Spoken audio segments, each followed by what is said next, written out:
Bueno, la he titulado Entre guerras y crisis agrícolas, las epidemias de 1761-1762. Esta es una epidemia muy interesante porque se presentan dos enfermedades, es la viruela y el matlazáhuatl.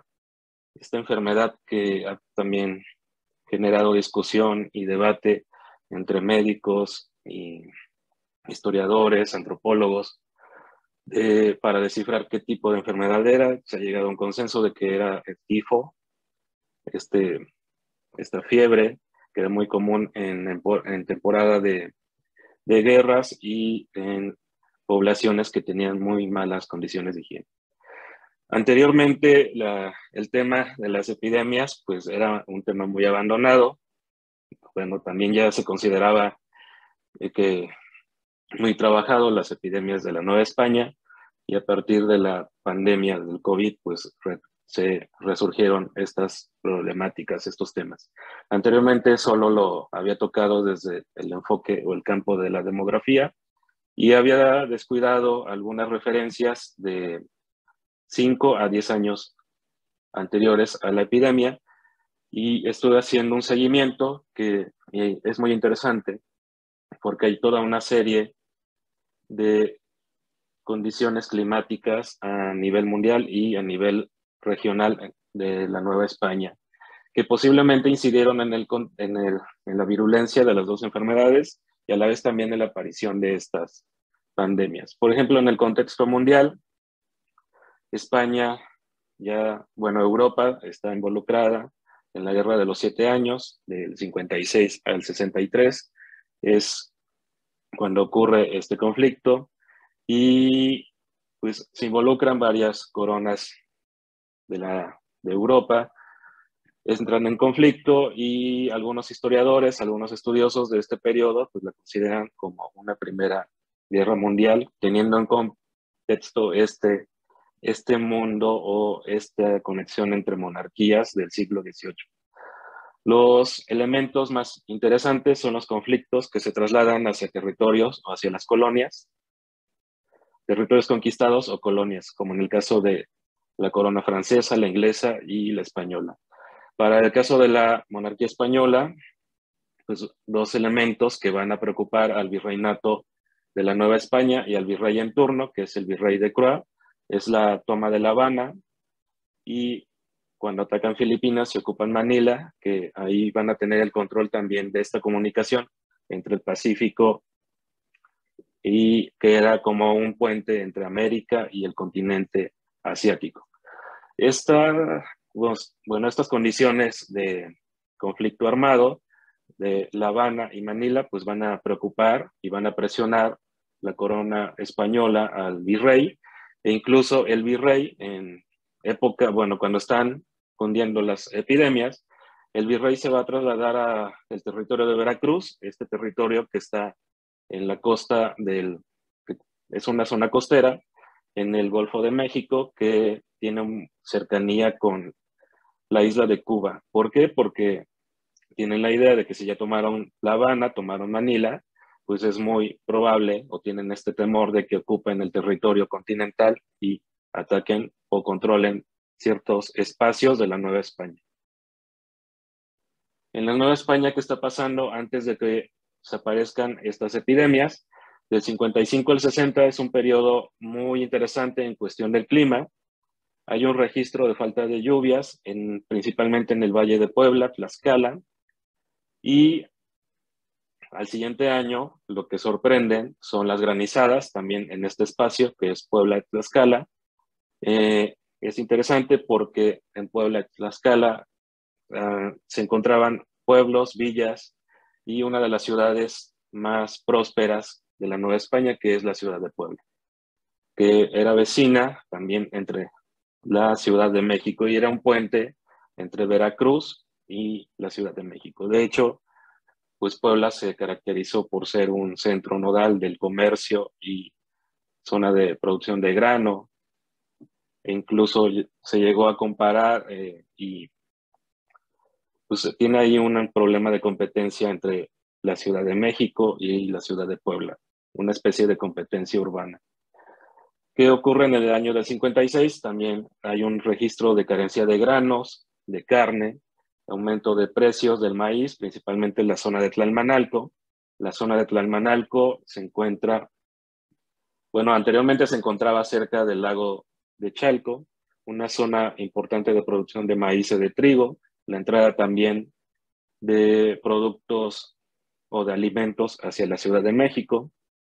Y pues el Valle de México era completamente diferente a lo que hoy conocemos, que es toda una plancha de concreto de zonas o colonias urbanas. Todavía se encontraban algunos lagos ya disminuidos, no solo por la presencia o la mano del hombre, sino también por cuestiones de la vida y las características que tienen los lagos, ¿no? Que también tienen una vida pues medianamente efímera y tienen ahí una lógica también pues climática y biológica.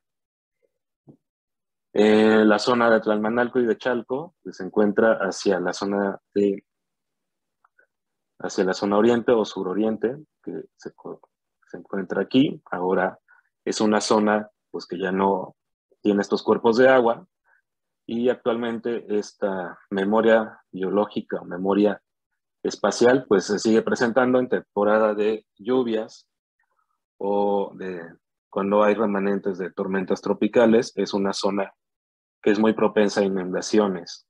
Aunque las lluvias no sean tan intensas, esta área que es plana es propensa a inundarse y causa ahora conflictos de comunicación entre la Ciudad de México y estos que podrían denominarse suburbios. ¿Cómo se confirman estos registros del clima o estas condiciones climáticas del periodo del 50 al 60 o del 55 al 60? Pues había una tradición en la Ciudad de México de la Virgen de los Remedios, esta virgen que también se denomina la Conquistadora y a la vez es muy popular entre la población española. Cada vez que había una escasez de lluvia, una temporada de sequía, se trasladaba la Virgen de los Remedios, del pueblo de los Remedios, que actualmente corresponde al área metropolitana de la Ciudad de México. Se llevaba en procesión hasta la Catedral de la Ciudad de México y con esto se pretendía que se remediara o se pidiera el alivio o se generara la lluvia para que se resolvieran los problemas de la sequía o la vitalidad de las cosechas de aquel año y que no se generara hambruna o escasez de alimento. En el caso de Puebla, la Virgen de la Soledad, hay una rogativa hacia esta cierta advocación que tiene que ver ahí con el culto y el resguardo de los conventos religiosas de la ciudad de Puebla. Y a la vez esto también confirma que los elementos climáticos de aquella época fueron de cierta manera interesantes y generaron un impacto entre la población. ¿Por qué? Porque se pide el alivio por medio de la Virgen María o de estas advocaciones marianas. En el caso del año 56 se registra un periodo de sequías, un año de lluvias excesivas, dentro del mismo año, pero en el periodo ya de lluvias, y que genera este aumento, bueno, esta característica de la sequía, pero a la vez la presencia de lluvias excesivas, pues se pierden las cosechas, no hay cómo alimentar a los animales, también hay muerte de animales, y esto genera escasez de grano y de carne, no solo en la ciudad de Puebla, sino que a la vez también se traslada a la Ciudad de México. Y desde luego en ciertos pueblos del Valle de Puebla, Tlaxcala o del Valle de México.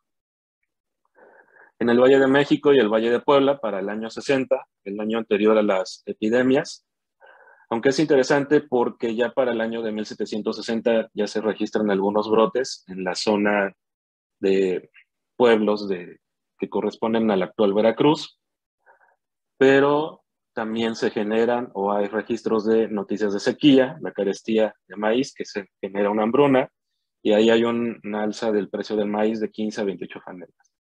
En Puebla, ¿qué es lo que está ocurriendo? Pero en este año hay heladas y escasez de maíz. Esta condición climática de las heladas que a la vez afecta más al maíz que al trigo en esta zona, y que el maíz representaba pues la base de la alimentación de los campesinos y de los trabajadores en las ciudades de la Nueva España. Ya para el año del 61 al 62, con estas antecedentes de fenómenos climáticos, pero que generaron hambrunas y que esto a la vez influyó en un debilitamiento del sistema inmune de las personas de aquella época, pues se tiene noticia de epidemias de viruela que aparecen en el año 60. Posiblemente los primeros brotes se generaron en el actual pueblo de Medellín y Alvarado, que corresponden al estado de Veracruz, que tiene que ver con esta zona espacial del Golfo de México, y todavía no puedo encontrar alguna referencia si hay presencia de viruela en algún otro territorio de los reinos hispánicos. Por ejemplo, en Cuba me parecería muy interesante encontrar una posible referencia, y ahí, bueno, podría encontrar o hacer una línea o una especie de ruta de la epidemia de viruela que se haya generado fuera del territorio de la Nueva España y no propiamente en Nueva España. Pero eso todavía es un tema pendiente. Ya para el 61 se conjunta la viruela y el matlazáhuatl. Se va expandiendo la enfermedad en los pueblos y en las villas del Valle de Puebla, Tlaxcala y la Ciudad de México. Las enfermedades se extienden por los valles y las autoridades novohispanas pues van a hacer frente a estas condiciones que pueden, bueno, ahora las llamamos pandémicas, ¿no? ¿Cuáles son los documentos para rastrear estos fenómenos, no solo climáticos, sino también de las epidemias? Son las cartas del Obispo de México y Puebla. Se solicita el número de fallecimientos de todas las parroquias o de las doctrinas, y las que he localizado pues son las principalmente del Obispado de México y de Puebla. Reales cédulas también en preocupación del virrey de Croa, que a la vez no solo está haciendo estas políticas de resguardo o de defensa del virreinato, a la vez también está preocupado por la situación de la salud principalmente de la Ciudad de México. Los documentos sobre tributos, pero estos ya aparecen para el año 63, ya cuando habían disminuido las epidemias o los brotes. Informes sobre las epidemias, principalmente las actas de cabildo de México y de Puebla, también mencionan las medidas que se llevan a cabo en esas épocas, bueno, en esos periodos. Por ejemplo, en la Ciudad de México se construyen cementerios, hospitales provisionales, hospitales de los jesuitas en templos jesuitas y un hospital en la cárcel de la Ciudad de México y en la parte oriente, que posiblemente fue la zona más afectada durante este periodo de epidemias. En el caso de México, también, bueno, de Puebla, en las actas de cabildo se menciona la contratación de carretones, creación también de, bueno, carretones para trasladar cuerpos, para llevarlos a los cementerios, y también sobre la instalación de hospitales provisionales, ya que el hospital de San Pedro pues no estaba dando suficiente abasto con estos enfermos. Los documentos sobre procesiones en México, en especial sobre la Virgen de Loreto, ahí es otro tema interesante, este culto que impulsan los jesuitas y que está en conjunto con el de la Virgen de Guadalupe, pero aquí lo interesante es que la Virgen de Loreto tiene un mayor protagonismo en comparación con la Virgen de Guadalupe, que después va a tener un cierto boom de devoción. En el caso de Puebla, pues es la devoción hacia la Virgen de la Soledad o la Virgen de los Dolores. En el caso de las epidemias, me parece interesante comentar la diferencia de transmisión. La viruela tiene diferentes fases, se contagia por el contacto con estas lesiones, las gotas de saliva que se expulsan por medio de la tos, que genera después de la fiebre, cuando se baja un poco la fiebre, se generan unas ronchas de color rojo y estas ronchas se inflaman, se vuelven ámpulas. Estas ámpulas se llenan de pus y en el caso de una mejoría, estas ámpulas cicatrizan y dejan una marca. Marcas profundas, no como el tipo de la rubiola o ¿cuál es la otra enfermedad? La rubiola y que genera, bueno, si son mal cuidadas, dejan marcas, ¿no? Pero en este caso la viruela sí dejaba cicatrices profundas que generaba también rechazo social. Una de las complicaciones, no solo la neumonía, en el caso de la viruela, generaba la pérdida de extremidades. Recuerdo también en filosofía de la obra del Marqués de Sade, que uno de los castigos que utiliza es bueno, que uno de los jardineros creo que había sobrevivido, que está enfermo de viruela, abuse de una mujer, y ahí es también interesante cómo seguir por medio de la literatura del siglo XVIII, cómo se tiene el contexto de esta enfermedad en aquella época. A diferencia del matlazáhuatl, que es una palabra indígena que tiene o significa granos en forma de red y que posiblemente, como les comenté al inicio, tiene que ver con el tifo transtemático o la fiebre de las trincheras, que va a recibir también ese nombre popular. Se contagia por medio de la picadura de insectos, que puede ser garrapatas, chinches o pulgas, que a la vez vienen de animales que también ya estuvieron contagiados. Y aquí esta semejanza con la diseminación de la enfermedad con la peste, pues se llegó a pensar que el matlazáhuatl posiblemente era la peste, pero ahora pues hay toda una discusión sobre esta sintomatología y las diferencias, que generaba vómito, salpullido, hemorragias, fiebres altas, delirio, que es muy común. Por ejemplo, está el libro de Escudo de Armas de Cayetano Cabrera, que describe toda la sintomatología de la epidemia que aconteció en el 37, que fue la peor de aquella época. Respecto a las cifras, estas son muy interesantes, pero no son cifras totales, son acercamientos. Estos reportes se realizaron en el año del 62, cuando todavía estaban en pleno auge los contagios. La ciudad de Puebla registró para aquel año 10.983 víctimas. Para la Ciudad de México, pues hay autores que mencionan de 14.600 a 25.000 muertos.